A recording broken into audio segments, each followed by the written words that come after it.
You are making these mistakes, or you have in the past, or you might in the future.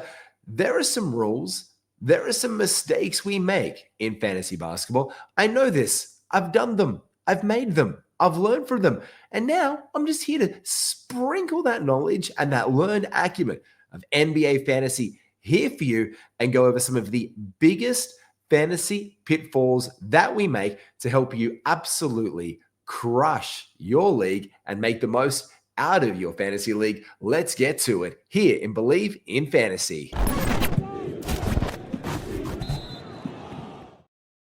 Now, look, when I say that you've made them, you may have made them in the past, and you might be sitting there going right now, Matty G, yeah, absolutely. I've done it, and I know you have, because we've all made mistakes in fantasy, like whether it's being like that hesitation.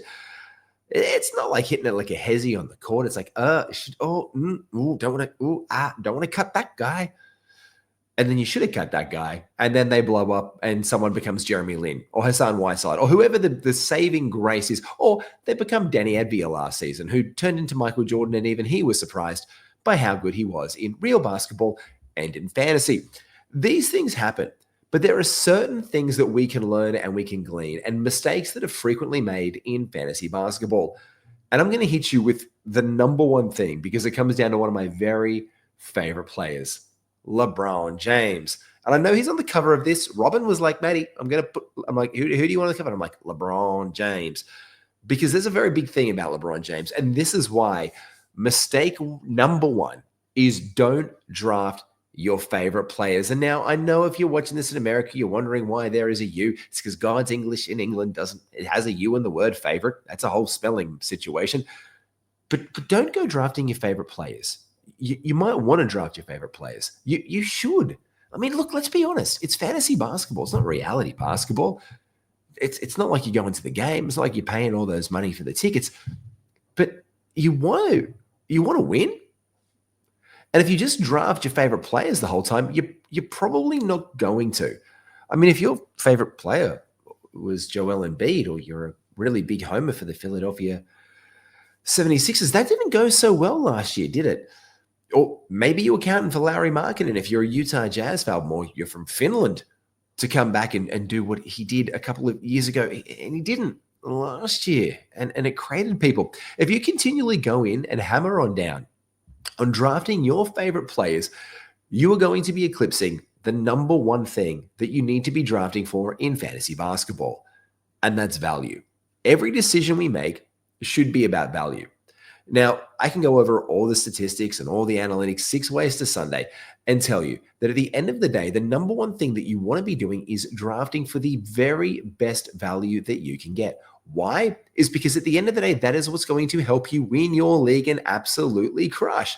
And if you don't do that, well, then you're missing the whole entire point of playing the game of fantasy basketball. Now, look, when we play and we draft, we all know that things can happen and things can go sideways in our drafts. And look, what I'll do is I'll put some data up here very soon for one of the facts. But the fact is this: LeBron James is very, very good. And why I'm saying don't to draft your favorite players is that he continually comes back year after year and ends up being one of the best players in fantasy basketball yet again. Like, let's say not exactly top 5, but he definitely becomes in the conversation of being, oh, that was another great year. Oh, old father time hasn't caught up with the bloke. But I don't go openly pursuing LeBron James in fantasy basketball. The reason is this: last year, although he played 70 games and he finished 13th in value, according to hashtag basketball, there is still value that could be eclipsed elsewhere. Now, he was value last year, but if I go and draft him this year, what I am absolutely doing is I am chasing that value. And the thing that I can't do is just go chase what I don't know is going to happen. So when I'm saying don't draft him, you never go out of your way to draft one. And here is that data right here. This is LeBron James in the flesh. He's the live and breathe embodiment of excellence in fantasy basketball right here. And you can see him by team as the 13th player. Plus 500 from the field, 2 threes a game, 24 points. You can see that 8.2 assists is elite in his category as well.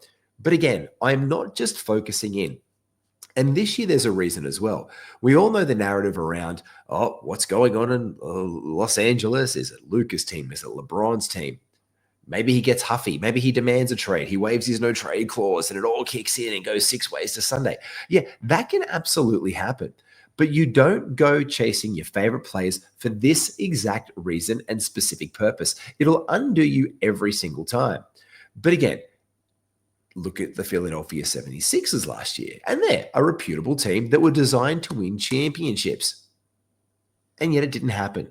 And I guarantee you, if you were a homer and you took Joel Embiid and Paul George, you weren't winning your fantasy championship last year. So the number one thing is don't go drafting your favorite players for the sake of it and eclipsing any value you can get on your draft board. If they are still there, you take them. If LeBron James is in a draft around 30, I'm going to take him because that's value. But don't go out of your way to do it on your pick in the first round. Oh, yeah, I'm going to take LeBron. Oh, it's fine. I'm at pick 12. It's fine. He was 13th last year. You're eclipsing any value you can get. And that's the one thing you don't do. The other thing is this. If you do have one of these picks, is you punt too hard. You can punt too hard. And the reason Wemby's on this one is because we all know what Wemby can do. We can all see the blocks and we can see the fantastic statistical profile that he does. But there are problems with Victor Wembanyama as well. And we don't kind of acknowledge them for one very big reason. Well, the big thing is this. The bloke has not finished a fantasy basketball season. So he might have finished second last year in fantasy basketball, but at the same time, Victor Wembanyama only played 46 games. And again, as you can see here on hashtag, he played 46 games and he was absolutely elite on blocks, 3.8. Very solid in rebounds in the department, 11, 24 points a game. 3 threes a game is fantastic from the spot. And he's a high free throw shooter, which is great for your center to be able to have. But if you're going to punt, and I've got a great show coming up with DMAC this week, it's called Perfect Pairings. You can look to partner up and punt these categories.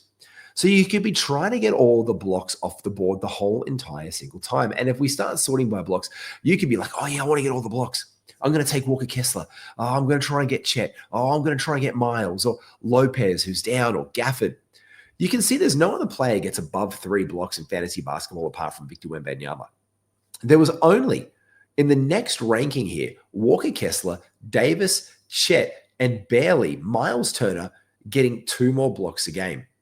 Then there is a whole bunch of 1.5s and 1.9s, and it becomes a little bit dicey. So you can try and get all the blocks that you want in the world, but it might be your undoing if you chase too hard. And that's what we want to try and avoid the most that we can. Punting so hard that we forget about the other areas of fantasy basketball.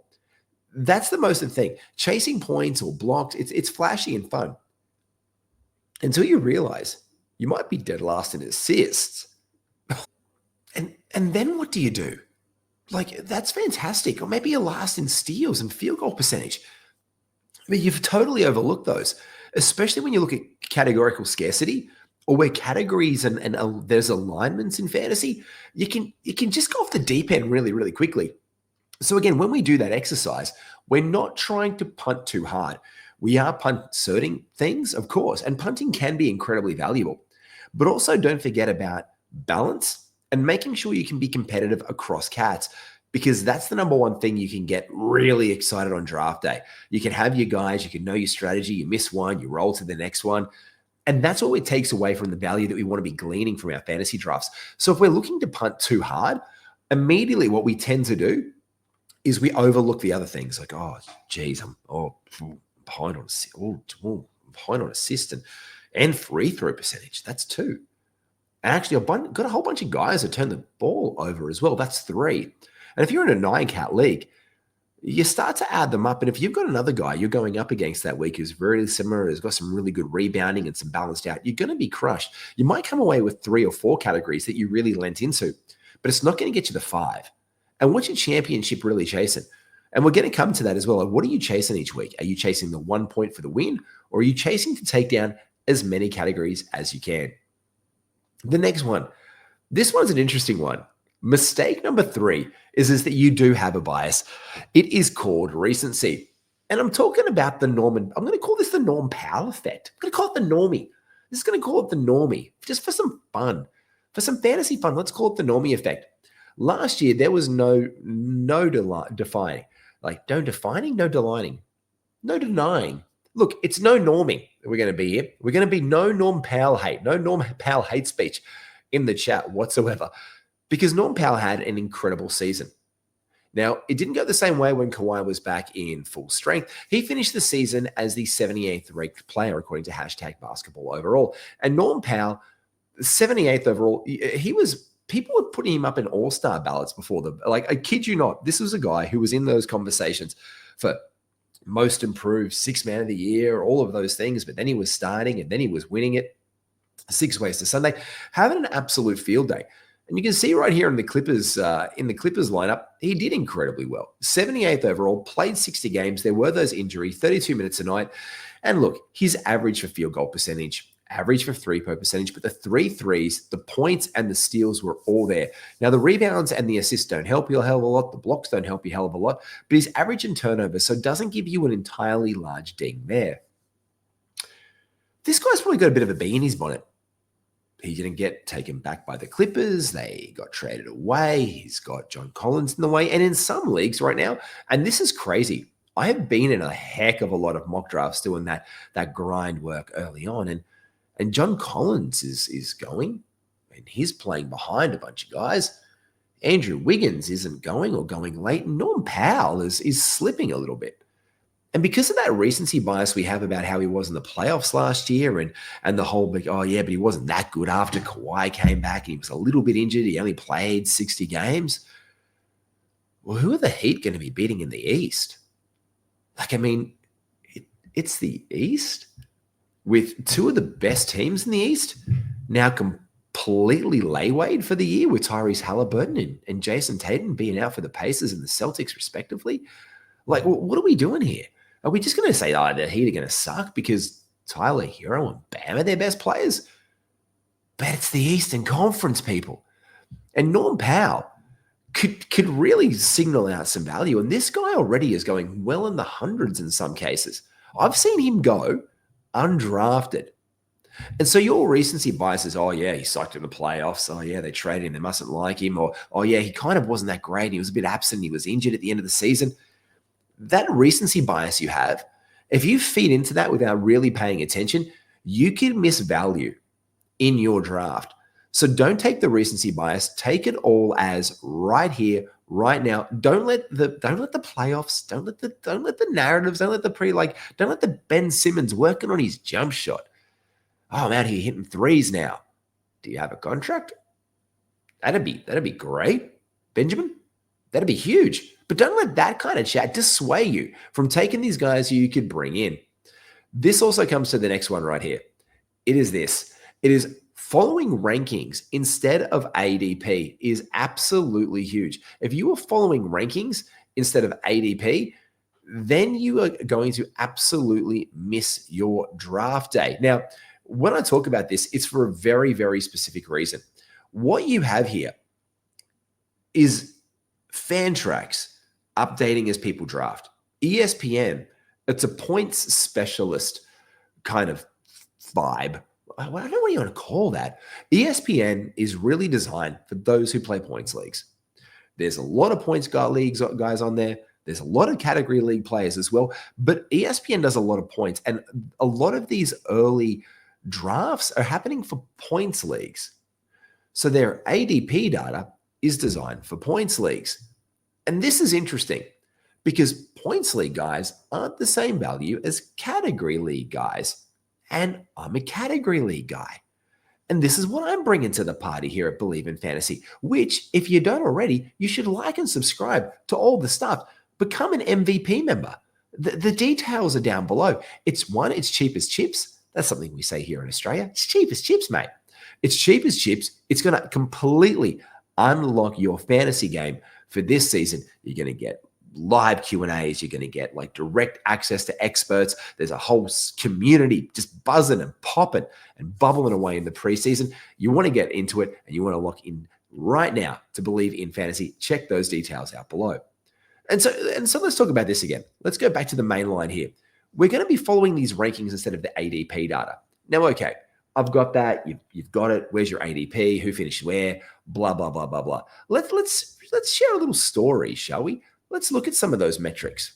Now, this is last year's ADP data, like not ADP data, but this is last year's where everybody finished. And Kawhi is there for a reason. He played 37 games. He still finished 34th. And this guy is going off boards in the 40s currently and in the 50s in some drafts. And you can see here that he has an excellent field goal, or a very good field goal percentage. Good in points, great in steals, and he's pretty average across the rest of the board. And he plays 31 minutes a night, 31.9 minutes when he came back. That is a really interesting take. This is an interesting take for a very important reason. What we do is when we follow these rankings, we start to get tied to what people were or what they could possibly be this year. You go all the way back up to the top, and it's a no-brainer. If you redo the rankings each and every single time, you're going to get guys like Jokic, Wemby, and Shai Gilgeous-Alexander up the top. And then you're going to get your Anthony Davises. Damian Lillard's not there this year. Karl Anthony Towns into 6. And you can see that a great field goal percentage, great free throw shooter, really good in points. But then you start to do things and you start to question the 35 minutes this game. Maybe it's dialed back to 32 minutes a game this year because, New York, new coach, no Thibs, 35 minutes. That's a lot for someone who's not a Thibodeau kind of guy. And it starts to work out this way. So what we start to do when we get these is we start to build in just a little bit more nuance into our game. And if we follow all these rankings across the board, what's going to happen very, very quickly is that we're going to give up guys based on their rankings on these charts. And if I was to go into ESPN right now and I was to show you some of the ESPN rankings, you would be absolutely mortified at some of these. And I've got a great show coming up with DMAC this week as well. And we're going to actually do a bit of a deep dive on those because the rankings are absolutely wild.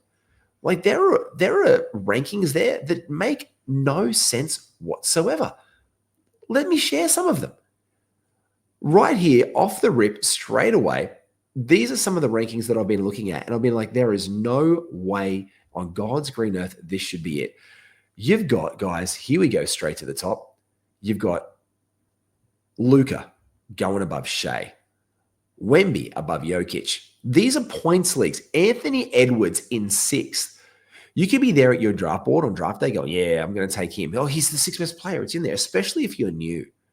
You don't want to fall into that trap of being like, oh, going to take the best on the ADP because it's also the rankings calculated by these websites and they have their own metrics. ESPN, Yahoo, shout out Dan Titus, Fantrax, Underdog, wherever you play your fantasy, Sleeper.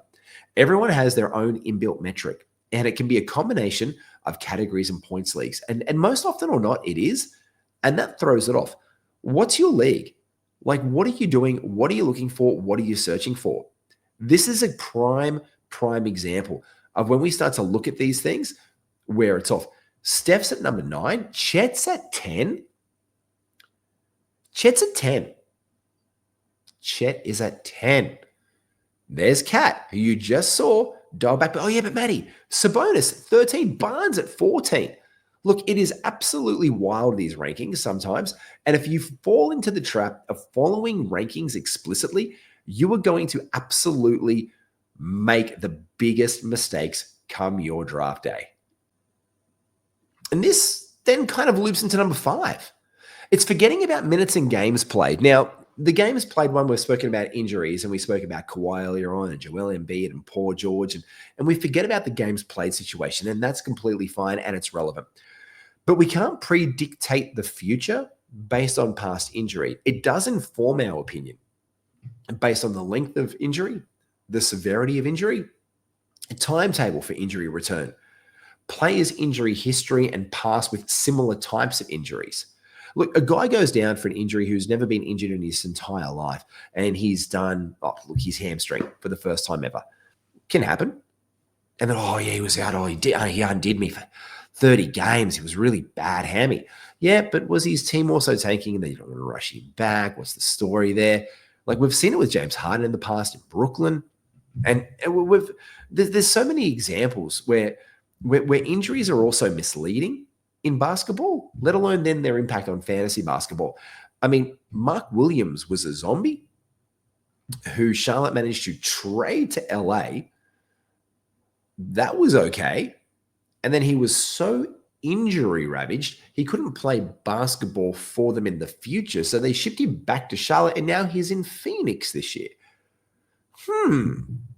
Mark Williams in Phoenix. Fresh start. Poor Nick Richards. Well, thank goodness he's out of there. Watch begins. But this is the thing. So if we're going to pay about forgetting about minutes played and games played, then we start to put ourselves in a very dicey situation about what are we forgetting? And the number one thing is in fantasy is this. This is like the golden rule. Maybe I should drop a golden rule in there. The best ability is availability, 100%. Being able to be there on your fantasy roster at the end of the day. Like 82 games is wild. If you can get 82 games out of a guy, amazing for the whole entire year.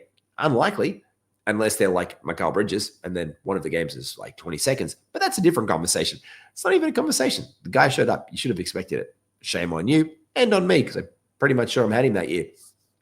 The one thing that we want to also get is minutes played. Why? Because minutes played helps to unlock the potential in your team. And why I say that is because the most amount of minutes, obviously, that your player can be on the court, they can rack up the stats. If they're playing 6 minutes a night or 12 minutes a night, throw that fish back in the waiver pond. You don't need that. You need minutes, because minutes can lead to productivity. There's some really interesting examples, though, with this. And I'm going to sort the whole sheet there on #basketball by minutes played, because this is going to be absolutely wild. Because minutes played for me is pretty big. And I'm going to show you this one. I sorted it back out a second ago by minutes. And here it is here. Here we go. Come on. I'm going to bring you back up, you savage. This is interesting, because there's also going to be where you tell me that, Matty, there is no way that that's real. And this is absolutely real. The most minutes in fantasy basketball last year, as you can see, or in any basketball played last year, went to Tyrese Maxey, playing 37.7 minutes a night. In fact, the only guys to top over 37 minutes a night included Mr. 82 games, Mikal Bridges, who we mentioned, and Josh Hart, both New York Knicks. And we won't expect the same amount of time on the court for these guys again. And you can see the New York Knicks guys there getting 2 of the top 5 players. But what's interesting is their ranking here on #basketball. Tyrese, 16. Josh Hart, an incredible season, 37. Booker, 21. Mikal, 90. Jokic, 36, number 1. OG, another New York Knick there, 3 inside the top 10 for the New York Knicks, 56. And if you start to notice down here, all of these minutes are 36 plus minutes a night. Now that goes from Trae Young, De'Aaron Fox, Jamal Murray, Kyrie, who's out, Damian Lillard, Edwards, Tatum, who's out, Durant, returning for a new team, probably less minutes this year. And then you start to look even further down, under the 36 break, Rosen, Jalen Johnson in his 36 games, 22nd ranked player. In fact, the only player not inside the top 100 starts to be guys like Kelly Oubre Jr. at 60 games last year at 111, playing 34 minutes a night. And Kelly Oubre Jr. was one of the waiver wire pickups. The very interesting one and why he was on the slide is this. It's Paolo Banchero. Now, in points leagues, Paolo is an absolute weapon. You look across the board here, Paolo's stats absolutely huge. 25 points a night, 7.5, 4.8 boards, just racking them up. You saw the triple doubles last year. You saw the massive points explosion, being the number 1 man in Orlando. And you can probably expect more of that this year, with I think the Orlando Magic making an absolute statement. But the question is this. The value in category leagues is then 104th, because you can see his deficits here are really not great from the floor player, not great from the free throw line, and a heck of a lot of turnovers. So in category leagues, his value is less. So again, if you fall in love with rankings and then you start thinking about these other minutes played, this is the point. The minutes played here is massive. In fact, if you continue to look down after that, Koulibaly was the only other player with about 33 minutes a night who's outside the top 100. Jalen Green, we all know his inefficiencies. Really great for points leagues in some ways. But again, in category leagues, his field goal inefficiency, knocks you, but he's 107th here, 32 minutes a night. So you start to see that what you're really looking for is that nobody really ranks outside the top 150 apart from our good old friend, Mr. RJ Barrett, at 32 minutes a night, because that's the cutoff. If you can get players, as many players in your team at 32 minutes a night, you're looking pretty good, because the only one who really breaks that rule, who falls outside the top 150, and again, if you do like the basic 12 times, it's like 12 teams and 12 players a team, it's 144. If you do that basic math, you don't want to be having anyone in your team outside the top 150 in fantasy basketball. And this is where it gets interesting. If Mr. RJ Barrett is there, and he is the worst guy on your team, and all he's there is to serve you some points and to do some service that way, fine. He has a place. But again, do not forget about minutes and games played. Because if you can get as many players as you can with about 32 minutes a night or more, you could be absolutely laughing. And they drop. Those players drop on draft day. Those fifth man and fourth man on teams often overlooked, with people chasing upside. These are the guys who will return you value. Do not forget about minutes and games played. Keep the games played in your thing. Don't use it as a number one anchor. If there's a lot of history there, yeah, factor it in 100%. But we can't judge the future off the past all the time and just write off guys entirely. It's a disservice to our fantasy game. And this one is a bonus. It's bonus time. You don't check your settings. The mistake you make in fantasy is you don't check your settings. How many IR spots can you draft into them on draft day? How many ads can you make for a week? How many players are you looking at that you want to be able to drop on your draft day? If you're drafting 14 players, cut the worst two out straight away for the hottest free agents. Or how shallow is your pool? Only 8 active? 2 bench? 3 bench? What's your settings? Like, how many ads can you make a week? When can you make those ads? Can you make one immediately after draft, or is there like an amnestist on it? Do you have to just sit and wait? Like, these are the things you need to dig into in your league or ask your commissioner about, because if you don't know your settings, you can't make sure that you're making the most out of every single ad or every single draft day decision you make, because they will factor in. Because maybe you want to draft an IR player on that day. Put him in there and then pick up a hot free agent afterwards to ride out 3 or 4 weeks. Man, I'm going to lose the first month. Can you do that? Can you even move them into IR in the draft in some cases? Because that can happen. What are you going to do with them? Make sure you check your settings, because one of the final things that we do is you do not check your settings. So the top 5 is this. Number 1, don't draft your favorite players unless they fall to you in absolute value. Don't go chasing them too hard, because also people will know that you're chasing them, especially in an auction draft, and milk it for it all it's worth. Number 2 is you punt too hard and you forget about other areas you can focus on, or players who you can get at value, and you don't change your punt when you should change your punt when drafting, and you can actually upgrade your entire build and dominate your season. Next one is your bias is all based on recency. Check out the latest data. Check out how the preseason goes in very limited sample sizes. Look at the intel coming from the draft media days and the runs and the workouts and the availability of those players. Do not draft off playoff bias alone. Number 4, you follow the rankings and the ADP data set because it's there without knowing how and why it is calculated. Go with your gut. Make the most of those players that you want to get in. You forget about minutes as number 5. You forget about the minutes. You want to maximize the minutes on the floor of every single one of your fantasy players to make the most in fantasy, and you do not check your settings. That is a wrap from me. I am Matty G. You can find me on Instagram at NBAGWiz and on X and Blue Sky and all those things. You can also find everything you need to dominate your season at Believe in Fantasy. Like, subscribe below, become a VIP member. Do all the things. We'll see you really soon. You take care of here. Get out of here. See you in the next one.